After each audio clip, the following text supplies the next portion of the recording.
बारम्बार यहीँ किन आइरहन्छ भन्नुभयो होला। बढ्दै गयो, भ्युजहरू आउँदै गयो होइन, अनि च्यानल पनि मोनेटाइजेसन भयो। सब्सक्राइबर बढाउनु छ भने तपाईँहरू लाइभमा अरूको लाइभमा जाने, यस्तो गर्ने, नाम मेन्सन गर्ने, च्यानलको नाम मेन्सन गर्ने, त्यसरी बढ्छ।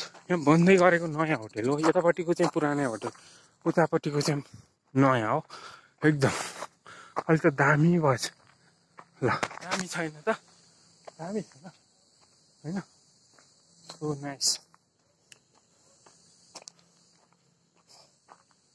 मेथलाङ ऊ त होटल रातिमा घर्र बत्ती बोल्छ। 1 वर्ष 1.5 वर्ष भयो त्यो बनाउनु थालेको। यता पोखरा बजार, ऊ लभली हिल, ऊ त्यो यो गाइस। ल यता यस्तो छ, गर्मी मजाको छ, मिठो खालको गर्मी छ।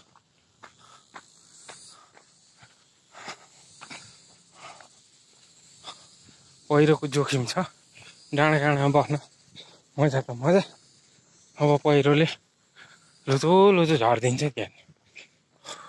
दिनको लागि जति घामले डढे पनि डर हुन्छ। अब हिँड्नै पर्यो, एक्सर्साइजिङ गर्नु पर्यो, निरोगिनी हुनु पर्यो होइन। माथि मेचलाङ आइपुगेको छु। दरबार पनि दरबारै हो यार, हेक्तेरी एउटा व्यक्तिले यत्रो बनाउनु भने दरबार होइन त।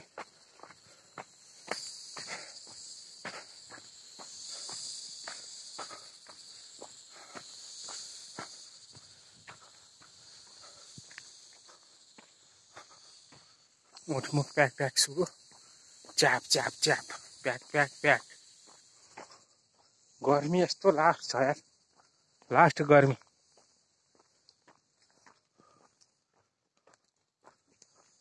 हालको गर्मी छ, पसिना आहा है, पसिना आओस् होइन, घामले पनि डढोस्, तर वेट घट्नु पर्यो होइन।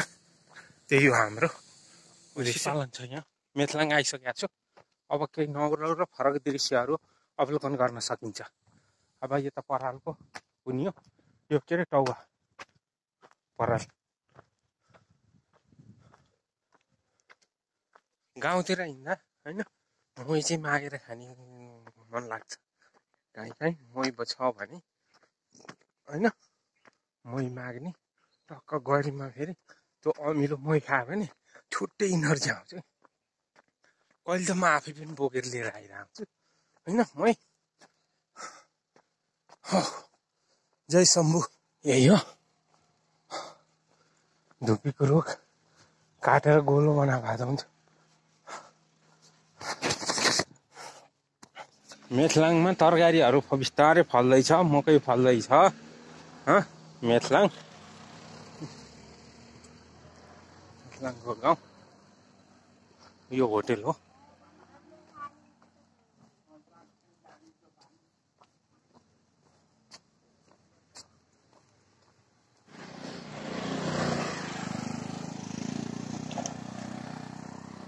के छ यहाँ पोखराहरू छन्। यो बेथे होइन, मेथे के हो, बेथे हो कि मेथे होटल। होटलमा आएर घुमेर खाना बस्न ठिक छ। मकैहरू मकै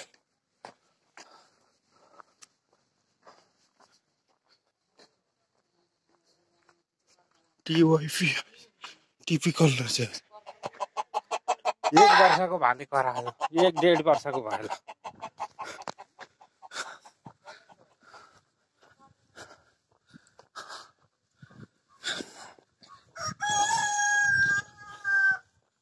भाले करा है ल।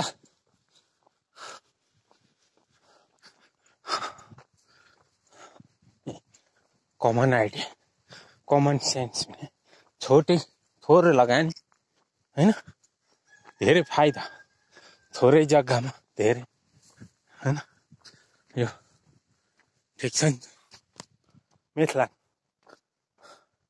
आई एम फ्रम पोखरा, मेथलाङ यार। यही हो हाम्रो इङ्ग्लिस, छुट्टै इङ्ग्लिस होइन। 4 क्लासबाट इङ्ग्लिस थियो अनि त्यसपछि पनि बिचमा छोडियो पढाइ पढिएन पछि पढियो सानै कलिलो उमेरमा पढे भए आनन्द हुन्छ पहेँलो बाँस रक गार्डन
लोज पऱ्यो गाइस गर्मीको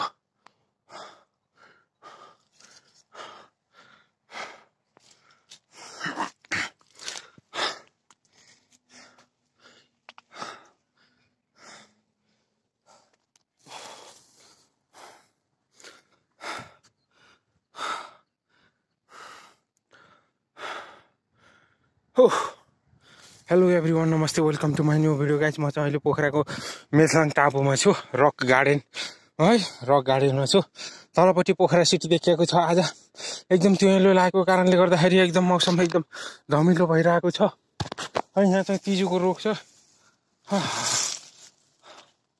यो तिजुको शीतलमा बसिरहेको छु गाइस आज मजाले हिँडेर हैन हिँडौँ एक्सर्साइज गरौँ सारनकोट पुग्छु हैन ज्यान पनि धेरै भद्दा भयो हप्प भयो आफ्नै कपडा आदि कुनै फिट नहुन थालिसक्यो है जाडोको 2 महिना पुस र माघ फागुन माघ जति मजाले घरमा सुतेर बसेर खाइदिने अल्छी बनिदिने त्यसपछि ज्यान त मोटाएर ढलान गरिसक्यो त्यही भएर गर्मी भयो हिँड्छु आज छाता नि छ है छाता ओढ्दैन एकदम मजाले पसिना निकाल्छु हिँड्छु आज म हैन हिँड्छु अरू बेला मेरो घरमै बसेर हुन्छ कहाँ हैन अफिसमा हुन्छ अनि हिँड्ने भनेको यस्तै अकल झुकल हो हैन त्यही भएर आज चाहिँ त्यस्तै हिँड्ने अकल झुकल आज चाहिँ त्यस्तै क्रममा आज चाहिँ म मेथलाङ आइपुगेको छु ल मेथलाङको ब्युटिफुल यो हैन रक गार्डनहरू यताउति छ त्यही हो रुखहरू पलाइसकेका छन् तिजुको रुखमा बसिरहेको छु यस्तो शीतल आइरह guys thank you so much watching this my video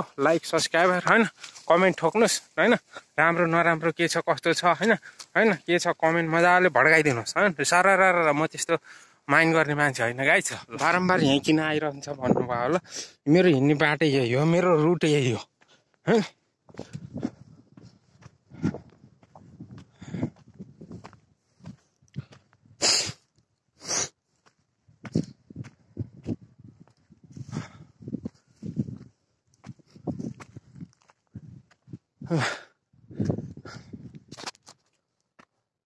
यो चट्टान कति सय वर्ष पुरानो चट्टान होला भनिदिनुहोस् कसैलाई थाहा छ भने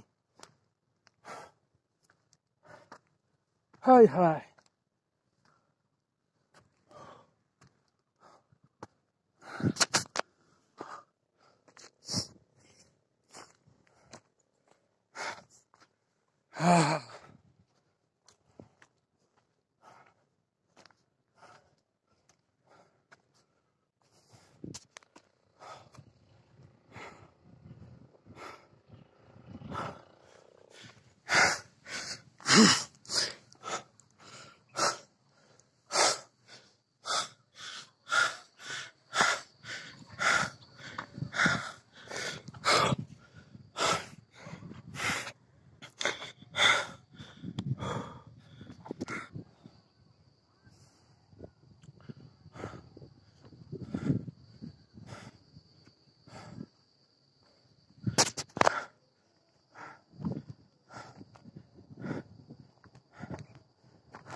हेलो एभ्रीवन, नमस्ते, welcome to my new video guys. म चाहिँ अहिले है पोखराको मेथलाङमा छु।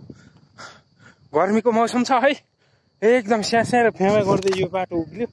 ए माथिबाट तल है, ए टक्क लाएर माथि आइसकेपछि चाहिँ आनन्द छ। ल है, मेरो चाहिँ हिँड्ने बाटो यही हो।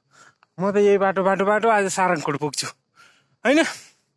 अनि ढिलो भयो भने गाडी बोलाउँछु, गाडीमा जान्छु है। हिँड्न चाहिँ हिँड्छु म मजाले, याम गरे जति चाहिँ हिँड्छु म, मेहनत चाहिँ गर्छु होइन। आज चाहिँ अलिकति ऊर्जा बढी छ किनकि कसरी पढ्यो है, हिजो 1 घन्टा वर्कआउट हानिदिएको, त्यही भएर आज छुट्टै इनर्जी छ, पावर। नत्र यो अहिलेको सिचुएसनमा सारङकोट पुग्छु भन्नु होइन, यसलाई बोलाकुरले टोकी चाहिँ क्या भन्ला नि फेरि होइन। मसँग इनर्जी छ आज। कता हिँडेको बिजुली बालेर ला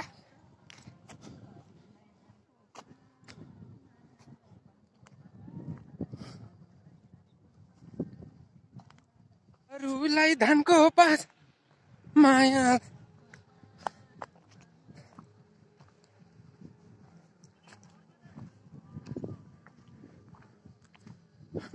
अरूलाई धानको पात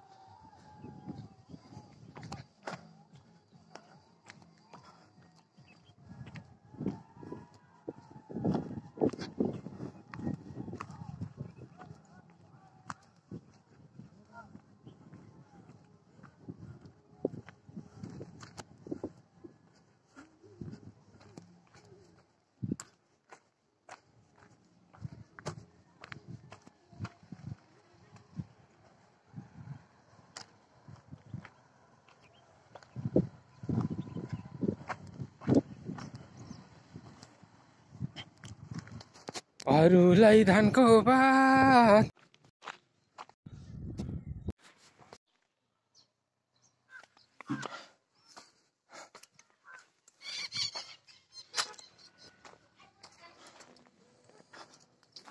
सारङकोटमा आइसकेको छु।